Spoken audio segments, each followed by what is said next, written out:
मिश्रा जी के यहाँ पहला लड़का हुआ तो पत्नी ने कहा, बच्चे को गांव के सरकारी विद्यालय में शिक्षा दिलवाते हैं। मैं सोच रही हूँ कि सरकारी विद्यालय में शिक्षा देकर उसे अच्छा नागरिक बनाऊंगी। मिश्रा जी ने पत्नी से कहा, अच्छा नागरिक बनाकर इसे भूखा मारना है क्या? मैं इसे बड़ा अफसर बनाऊंगा ताकि जिंदगी में कामयाब बने।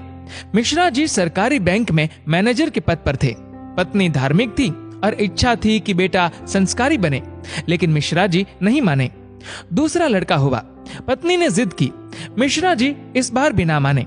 तीसरा लड़का हुआ, पत्नी ने फिर जिद की, लेकिन मिश्रा जी एक ही रट लगाते रहे, कहां से खाएगा, कैसे गुजारा करेगा, और इस बार भी नहीं माने। चौथा लड़का हुआ। इस बार पत्नी की जिद के आगे मिश्रा जी हार गए।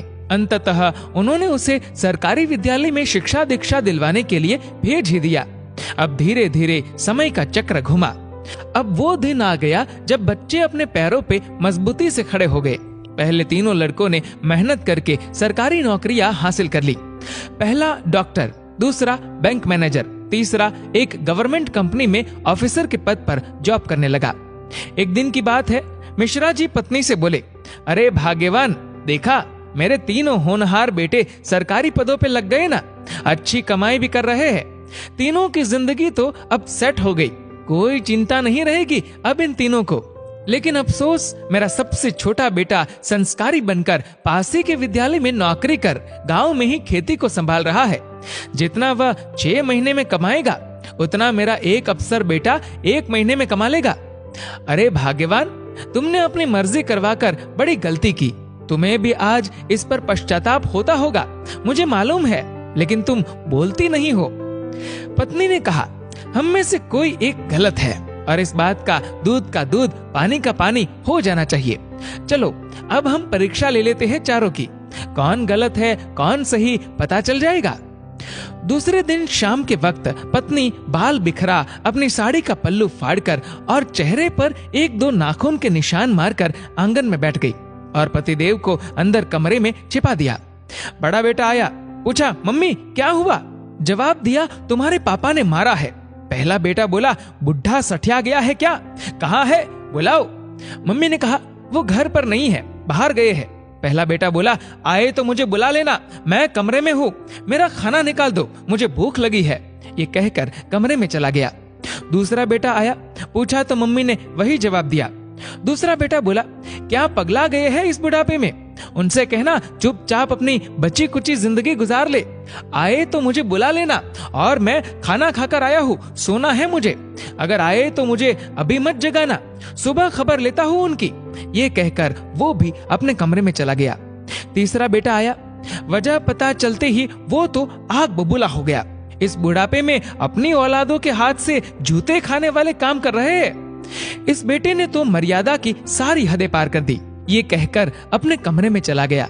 मिश्रा जी अंदर बैठे बैठे सारी बातें सुन रहे थे। ऐसा लग रहा था कि जैसे उनके पैरों के नीचे से जमीन खिसक गई हो और उनके आंसू नहीं रुक रहे थे।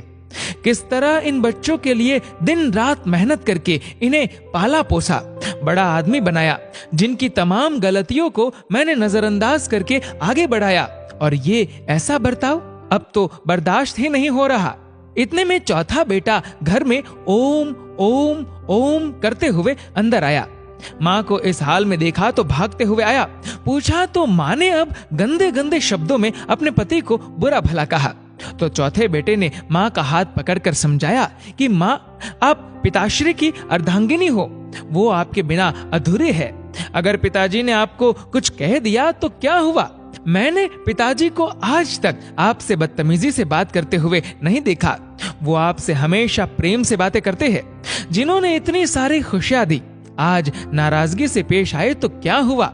हो सकता है आज उनको किसी बात को लेकर चिंता रही हो ना हो माँ, आपसे कहीं गलती जरूर हुई होगी।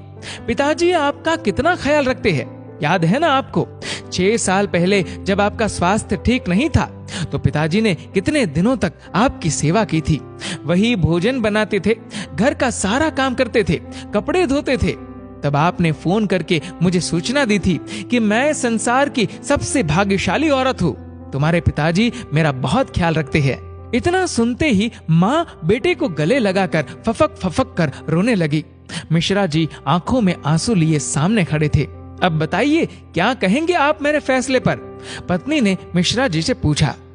मिश्रा जी ने तुरंत अपने बेटे को गले लगा लिया। मिश्रा जी की धर्म पत्नी ने कहा, यह शिक्षा इंग्लिश मीडियम स्कूलों में नहीं दी जाती। ये शिक्षा तो परिवार के व्यवहार व संस्कारों से मिलती है। अब मिश्रा जी को एहसास हुआ, जिन बच्चों पर लाखों खर्च करके डिग्रियां दिलाई, वे सब तो नकली निकले। जीवन का अंतिम समय कैसे व्यतीत होगा, इसका फैसला आपका धन नहीं, बल्कि आपके द्वारा किए गए व्यवहार और दिए हुए संस्कार तय करेंगे। दोस्तों, इस वीडियो को लेकर आपकी क्या राय है, नीचे कमेंट करके जरूर बताएगा। और अगर आपको वीडियो अच्छा लगा हो तो इस वीडियो को लाइक करेगा, शेयर करेगा ज्यादा से ज्यादा लोगों तक। और ऐसे ही और भी इंस्पिरेशनल वीडियोस के लिए सब्सक्राइब करें हमारे यूट्यूब चैनल को और फेसबुक पर फॉलो करें हमारे पेज को। धन्यवाद।